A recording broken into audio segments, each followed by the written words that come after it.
afternoon, good morning, depending on where you are. My name's Emily Wasley. I am a practice leader at WSP, and I'm honored today to facilitate a panel of experts within WSP on the topic of healthcare resilience. And my colleagues and I will share with you some examples of how we're helping to enhance resilience within the healthcare industry, within the assets and facilities that you manage and operate, and the people that you're caring for. Next slide.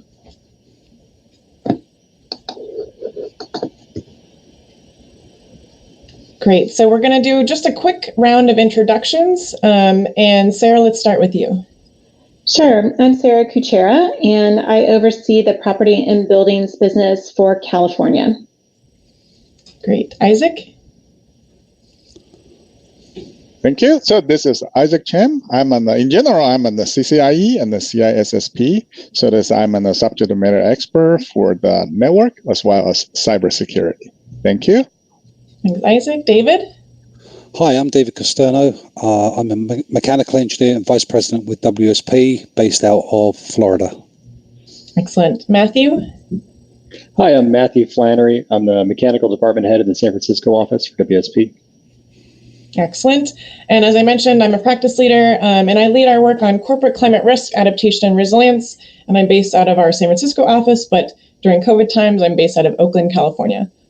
So next slide. So my colleagues and I, as I mentioned, will go through kind of how we view resilience, how we define resilience. And then some of our colleagues will talk in depth about the man-made, the natural, and the climate-induced hazards that we're facing right now, and how we're working with our clients to really enhance the resilience and the adaptive capacity at the local scale within those facilities and buildings and assets. So we'll go through wildfire, floods and hurricanes, energy demand and supply, and cybersecurity. This is definitely going to be an interactive session, so please feel free to drop in any questions you might have along the way in the chat box, and we'll try our best to answer those questions as we go. All right, next slide. So the way that we define resilience is truly looking at this from a growth perspective. So traditional ways that other folks have thought about climate and risk is really more on the response recovery. But resilience, true resilience, really looks at how we're enhancing assets, how we're enhancing people, and the communities that they're living and working in before an event happens, so that they can withstand and thrive in the face of any sort of chronic systemic stress or acute shock. So the way that we define resilience is here on the right. It's the capacity of systems, organizations, communities, and individuals to prepare for, adapt to, and thrive in the face of cascading acute shocks and chronic stresses. So this is anything related to climate change, to systemic racism, to economic downturns, to political instability. It's working with people and assets and communities to make sure that they are able to grow and thrive, not just bounce back to what was. Next slide. So every year, the World Economic Forum releases a global risk report. And this year was certainly heavily focused on infectious diseases, given the fact that we were faced with COVID globally all last year and continue to be in this space now. So what's interesting about this is that the risk quadrant that they provide looks at risks globally for the next 10 years by impact and likelihood. And last year, infectious diseases was actually on the top left quadrant. So it was high impact, but low likelihood. So this means that we need to really look at all of the risks that we're facing globally and be prepared for what's next. What are emerging risks that we might be facing that we may not be prepared for, but we need to prepare now. So a lot of these different risks affect us globally, but the capacity that we have to respond and prepare is different for everyone. So everyone's been saying, we're all in the same boat with COVID. We're actually in the same storm, but have very different boats. So we need to make sure that we're looking at resilience from an intersectionality perspective, from a personal perspective, but also as a community collectively for the healthcare industry. Next slide. So we go from global to local risks, but we also want to look at the personal resilience and wellness criteria. And the healthcare industry has been transforming into this approach of really moving from managing stress to empowering personal resilience holistically. So a variety of different ways that the healthcare industry can and has been really mindful about how to enhance personal resilience is through the use of resources and research on sleep and mindfulness, meditation, on connecting social cohesion within communities, and really having that core foundation of support so that when an event happens, they can reach out, they have that network, they have that community to turn to and to rely on to enhance their resilience. So I'm going to stop there, and I'm going to turn it over to my next colleague, who's going to talk a little bit about wildfire and the effects that wildfire can have on the healthcare industry and what we're doing about it. Matthew? Great. Thank you, Emily. You can go to the next slide. Okay. So what we've seen, and it's been typical on the West Coast, is that every year we have wildfire season. What we've seen in the past few years is that it's getting a little bit more complex. We're having multiple events. We're having larger scale events than ever. It's complex for us too because we have this marine climate towards the coast where any smoke in the area just gets trapped in this fog. I live in Oakland, California, and I believe 2 or 3 years ago there was I think it was a campfire. It just hung above us for several weeks. The fire, it travels hundreds of miles. So besides the fact that they're happening more frequently, it's the fact that they can cover huge amounts of area. Wind shifts can make it that the smoke goes north one day and south the next. It's a complex item for us. Besides the fact that we're in a mountainous area around here, it means that a fire in the Bay Area or up in Redding, for example, can come down and sit and blanket Reno in their basin. It's something that affects a tremendous amount of facilities, and we have to help our clients to come up with mitigation strategies. Next slide. So we have a tremendous amount of smoke. It stays there for a long time. It travels all over. What's in it, and why is it not good? And we have carbon dioxide, nitrogen oxides, carbon monoxide. That sounds a lot like diesel exhaust. It's the same parts. It's the parts that we detect for in a garage exhaust system. We have unburnt hydrocarbons, the result of burning, and then we have a lot of particulates. Now, as you'd expect, they vary in size from very light particles. They can travel long distances right in that smoke and that plume of heat. Anything less than 10 microns are generally irritants for us. They can hurt our eyes, our noses, they make our skin feel dry. But less than 2.5 microns, that's a risk to our health. I know that this past fall, I felt like my family was checking every day for a month the AQI, the air quality index, to find out if we could open the windows and try to get a little ventilation in the house. It's a complex thing to deal with. Next slide. We can't remove the smoke. It's an externality. We can't block ourselves completely, but we have to find ways to mitigate it. Most departments of health, the CDC, a lot of agencies have been publishing really helpful guides, but they don't apply to healthcare facilities. A lot of them are residential and commercial focused. So put an air filter in your house, air purifier. That doesn't work in a health hospital. Keeping your windows closed doesn't work in a hospital. If you have a smart building or a smarter building, past 10 or 15 years, potentially you have demand control ventilation in certain spaces. To use your CO2 monitoring to reduce the amount of outside air that your air handlers are bringing in can be effective, rather than say 700 parts per million, temporarily pop it up to 1,000. That allows the commercial building to reduce its outside air ventilation rate. But again, our healthcare facilities can't do that because we have air change rates that we have to stick to. There is another, which I thought was a very smart idea.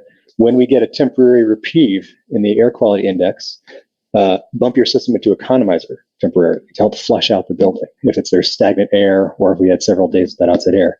But again, doesn't apply to hospitals. We don't have the ability to keep a safe environment inside if we're not bringing some kind of ventilation in. So we have to filter our air, and we have to make sure our air is functioning properly. What we'd recommend is the first is make sure that our systems are tight. This is a little bit of a retro commissioning effort or a recommissioning effort. These are the things that we advise people to look for in any air building. Even after the retro commissioning is complete, continue to have a look.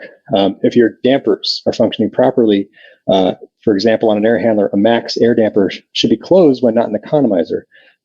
Is that damper warped? Does the damper have gaskets? Are they in good condition? Having a check for this kind of thing, make sure that you're confident when the dampers are closed, they are keeping the air out. Besides that, a little retro commissioning effort, you have an actuator on your dampers. To keep that actuator in good shape, if you have a command point and a feedback point, meaning when your operator presses it to close it, or your sequence of operations closes it, you are confident that it is closed and not just a green light. Someone's gone out, put their eyes on that actuator, and make sure, yes, when that green light on the BMS is good, the damper is indeed closed. These little checks, they're quick, they're easy. A little bit of mitigations, new gaskets, it could go a long way. And then as you might imagine, some increased filter changes. You're getting loaded up more frequently. You're going to need to keep changing them out. Now, as far as the filter recommendations go, you'll see MERV 13 or 14 as the most recommended. And what you'll see as 90% of these PM 2.5 particles can be filtered out by MERV 14. I think that's the most recommended and most pursued. If you look at the filter list on the next slide, there is a rating from 1 to 16, and a lot of agencies are recommending 16. But they're not exactly HVAC engineers. So the 14 is the one that's most commercially available, and I've spoken to a few vendors. The 16 is not something that's regularly stocked, so the 14 is our best bet. If you could just jump back, sorry, Sarah. The last bit. And then the other part is a lot of facilities are considering carbon filters. It's perception of the people that if I smell smoke, there must be smoke. But if I have MERV 14 filters, I'm keeping out a lot of the harmful particles. Carbon media filters are expensive, but they're very effective, but they are large. They need a lot of dwell time. They are a larger width. They are a large length. You unlikely have space in your air handler for that. They would be a duct-mounted retrofit. A carbon-embedded filter is a much more user-friendly. It's often a drop-in replacement for another MERV 14, or a drop-in replacement. Maybe you have a spare access filter, access section. The carbon is embedded into a pleated filter. There are other systems as well, active systems, photocatalytic oxidation, electrostatic precipitator, bipolar ionization. A duct-mounted strategy requires some power, requires some duct modification, has been proven to affect this. And if you look at this list here, it looks familiar, right? Because 2 years ago, our concern was wildfire, and this past year, it's COVID. A lot of these things work for both. They work for filtration of all these things. Okay, next slide. So what we'd recommend is, again, increased filtration. Do not close your outside air dampers. That's the number one thing we'd recommend. I mean, if you're running that healthcare facility, you're running the ship, you do what you do to keep it afloat. Just understand, if the outside air dampers were to be closed completely, you lose pressurization control. You lose positive pressure in operating rooms. You lose negative pressure in isolation rooms. It's a large impact on the facility that it could jeopardize operations. The increased filtration considerations are something that we should look at. There's a lot more static in your air handler than you might think. So if you were to retrofit a filter with this deeper carbon filter, look at your clean and dirty numbers. If the air handler was selected for the dirty filter, you have some space to play with. Again, you're changing the filters more frequently, but there's a little bit of static to work with.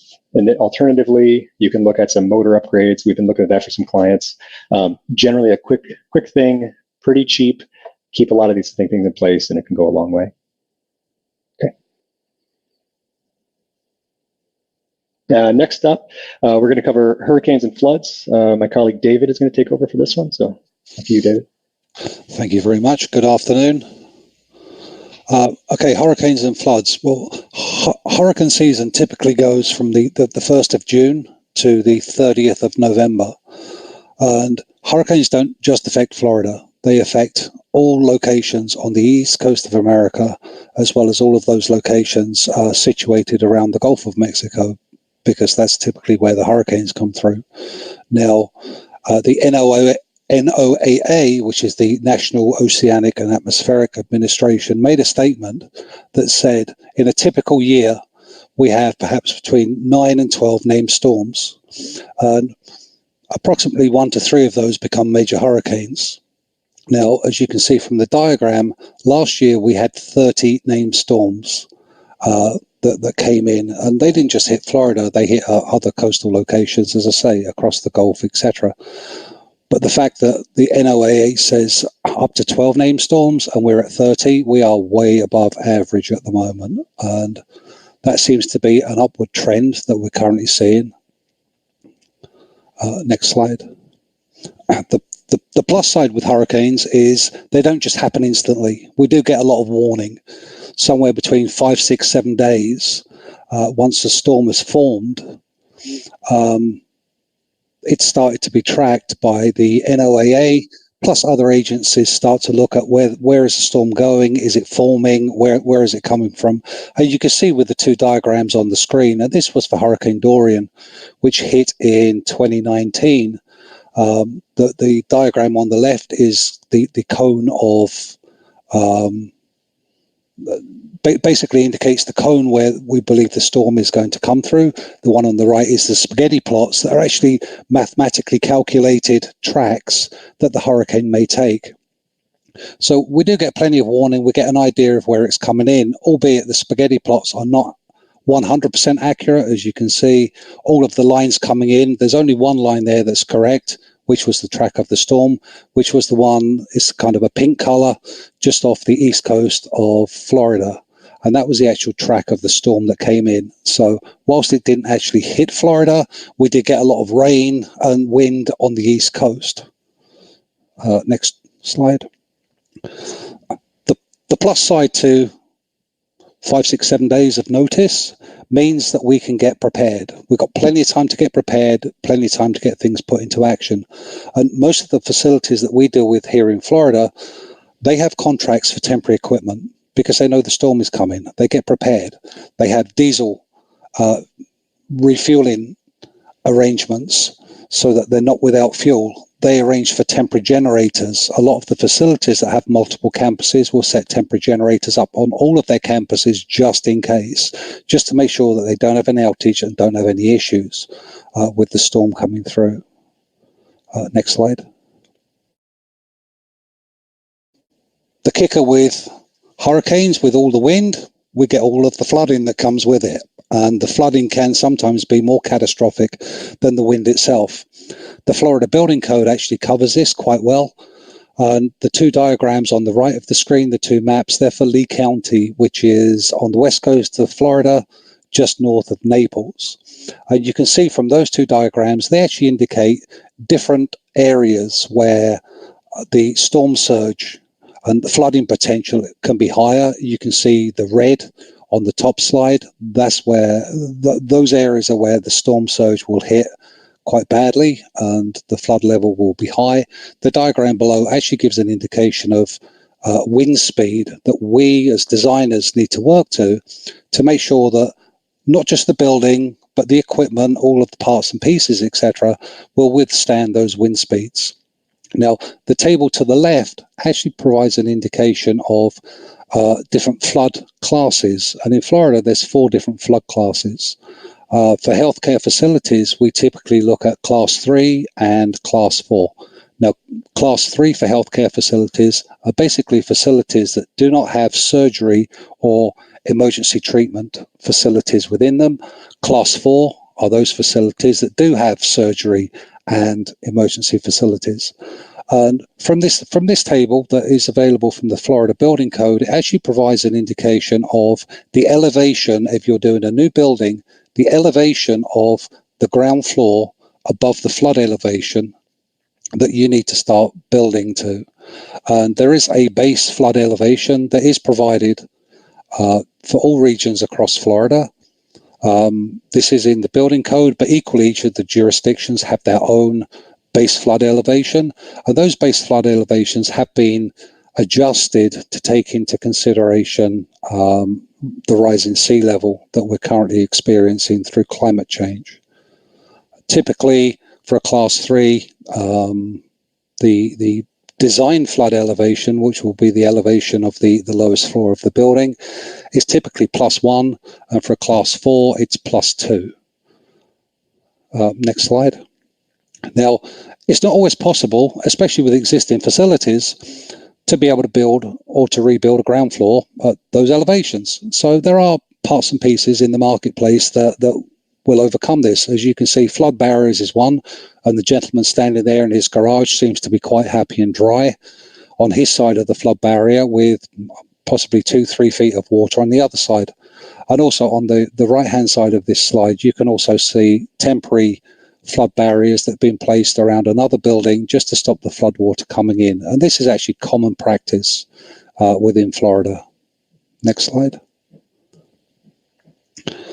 One of the big issues that we have is obviously louvers, because a louver is in essence a big hole in the side of the building. You know, we can close the facade, we can put windows that don't open, etc., but we have a louver, which is a big opening in the building. And there are codes and standards that are in place. Previously, we used to work to the Miami-Dade NOA, which was the Notice of Acceptance Standard for louvers. Miami-Dade has actually changed this now to be running with the AMCA standards. And you can see from the two slides there, for impact or wind-driven debris, we work to AMCA 540, and for high-velocity rain, we work to 550. Now, 540 actually requires a testing procedure where a 2x4 is fired at the louver around about 50 feet per second, just to make sure that the louver will stay intact. Because in the past, a lot of issues have happened with facilities where debris has hit the louver has collapsed, and then water starts coming in the building, which is something that we do not want. AMC 550 is for wind-driven rain, and this is actually spread over 4 different wind speed velocities to test these louvers, with a rainfall rate of around 8.8 inches. And at each stage, and the velocities are 35, 70, 90, and 110 miles an hour that the wind is actually blown at the louver. So there's 4 separate tests with a dwell time between each. The water ingress through that louver cannot be more than 1% of the total volume of water sprayed at it. In addition to these, there are other requirements that we design to here in Florida. AHCA, which is the Agency for Healthcare Administration, has their own requirements for healthcare facilities, and they expect every piece of equipment to be NOA rated, which again is the Miami-Dade Notice of Acceptance. Obviously, not all equipment can be NOA rated. There are, things like chillers, condensing units, etc., where there's a lot of exposed parts that cannot be NOA rated. So the requirement there is to actually put screening around the equipment. Obviously, we know the equipment is going to work in the rain because it's situated outdoors. It's ready for that. However, the impact resistance is the big issue there. There were incidences in the past where something hit a fan on debris hit a fan on the roof. The fan collapsed, and then water came in through the hole that the fan was sitting on. So now these requirements actually expect that piece of equipment to stay in place. So there'll be a screen around those pieces of equipment that aren't NOA rated, and then the equipment itself will actually be tied down. And at this point, I will hand you over to my colleague to talk about energy. Thanks, David.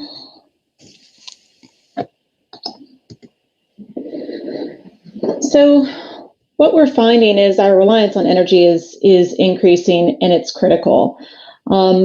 We know that during an event, our health systems become the hubs for our community to be able to deal with responsiveness.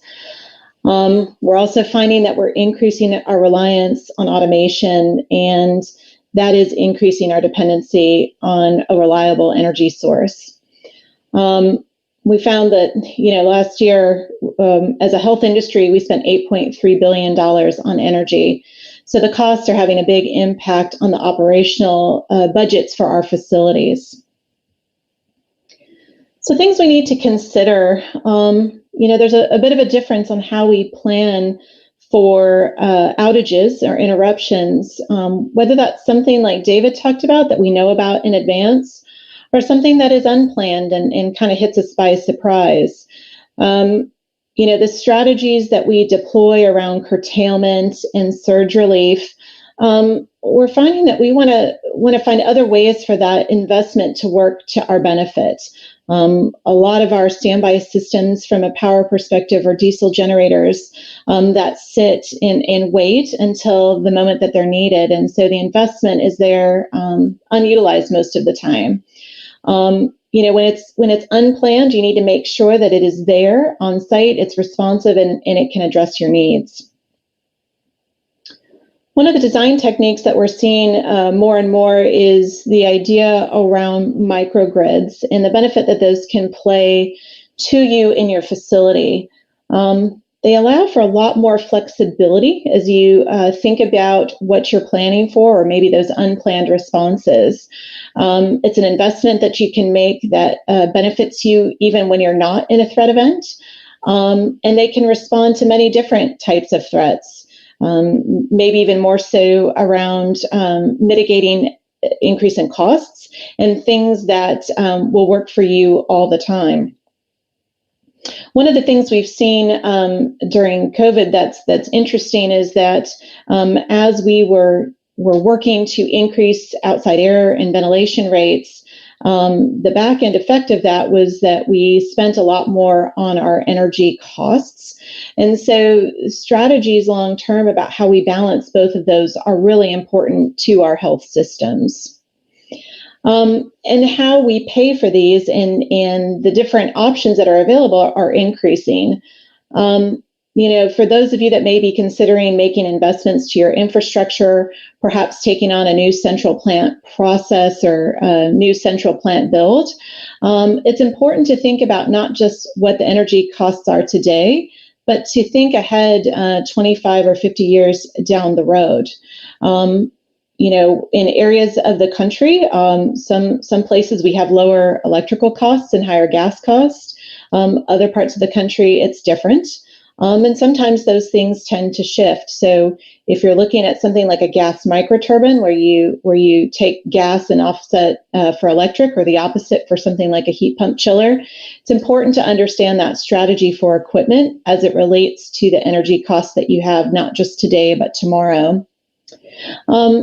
Peak demands is another thing. As we add more load to our grid, we have a lot of jurisdictions, especially in California, that are starting to look at all electric mandates.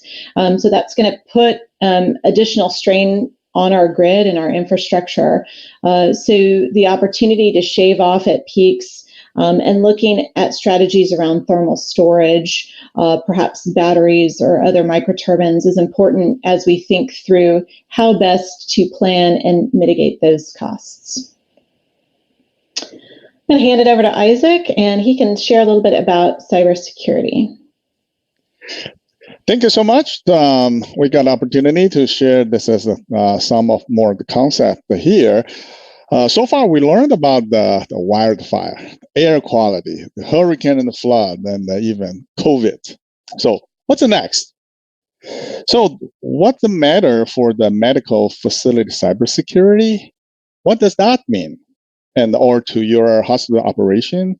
So think about it. Those outage we just said is could be caused by natural disaster, but also by the human made. Right. So this as we know, this on this slide, so this the recently this during the COVID, and the top priority for operation, but definitely the revenue and the cost control. How do we make more energy efficient? As the more security and the safety and the patient and the staff, the users experience. Those are all the major items for the hospital operator. So there's one of the solution you can see everybody trying to go that is smart hospital, right? So everything gets smart, more efficient, and it's cost down. So there's digital hospital. now will be the foundation for the smart. So there's from the slide you can see almost everything being connected, from the operation room to the patient room to even the facility operation. Everything's being connected. So there's the IoT, IoMT, the Internet of Medical Things, like the smart, the IV pump, everything connected. However, the flip side of the smart is cyber threat. Next, please.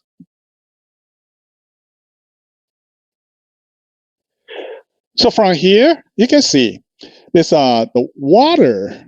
I just bring the one example. So this what is a cybersecurity matter to the hospital operation?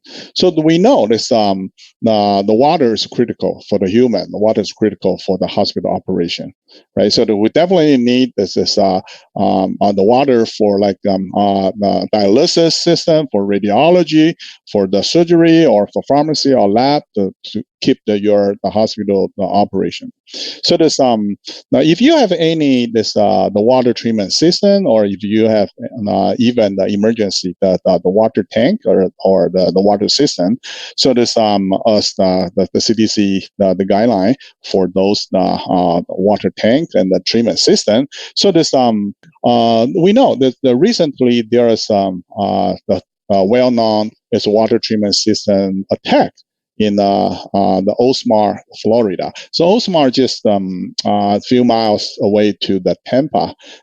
This attack happened like 3 weeks ago, just right before the Super Bowl in Tampa Bay.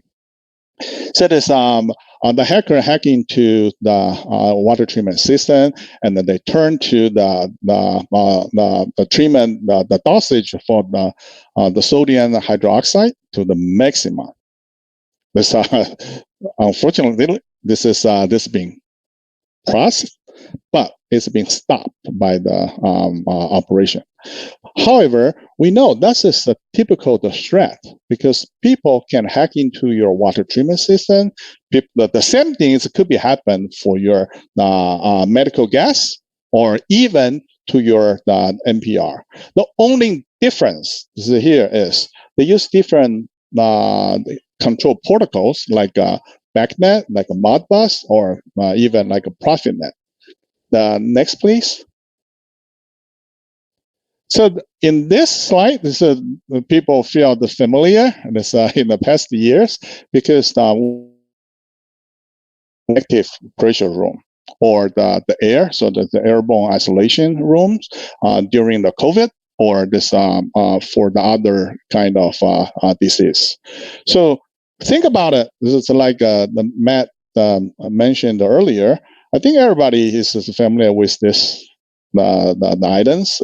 Include the temporary the space, right? So this for the negative the pressure room. So we have full of lots of different air pressure sensors and the control air handler, the DDCs, everything being connected to control the environment. So think about it. If your air pressure sensor is or if your DDC the control being hacked, and the air for the negative pressure rooms leak out, what's going to happen for the hospital? That's significant issues. Next, please. So here is, I just trying to demonstrate is how easy this is cybersecurity or cyber attack could be happen in the hospital. So this the one open source tool that's called Shodan. Shodan was being created for help the facility management people to find where's your device and the help to maintain the system. However, the flip side is it could be also being a tool used by the hacker. So I believe everybody in front of the computer, if you just go Google the Shodan, and if you log in and they just type the keyword hospital, there's the AHU, then you see it's come on the list of the many different the hospital air handler unit. They're showing you the public IP address. They're showing you the hospital name. They're showing you the device name, the vendors, and the communication protocol, as well as private IP addresses. What does that mean? That means that is totally an easy gateway to let the hacker to hack into your system. Next, please. So here, this is we also to see. There's a lot of the people think, oh, don't worry about that. This hospital is very secure. Everything is secure, being guarded. We have military grade. This is a VPN. There's encryption. Is that true? So this reality is the hacker don't break in. They log in. So they can get your password, like we talked about a little bit earlier for the OSMAR, the water treatment attack. They are not breaking into your system. They log into the system. They steal the password and the login through they call it a TeamViewer session into the system. So this the third party and the supply chain attack, that will be another very risk area. So be careful. Next. So this then we know everything. We talk about that. This is a communication protocol. Don't forget it. Those protocol was built on the 1970s, half a century ago. So there's no cybersecurity the concept when the protocol was built. So this the industry also realized the issues. So there's two major the organization, Modbus and ASHRAE. So they both issue the secure Modbus TCP as well as BACnet SC or BACnet Secure Connect things last year. The engage for those cybersecurity design in your medical facility control system. That is very important. Follow the NNST, the SP 800, 53 or 82. That is our recommendation. And the major takeaway is make sure your medical facility cyber incident response team and the response plan is ready and up to date. That's the most important things for your operation. Thank you so much.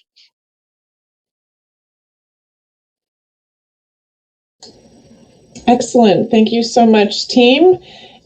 Here's our contact information if you would like to reach out to us. But I think now we're going to open it up for questions. I haven't seen any questions come in through the comments box, but let me just stop and see if we have any questions.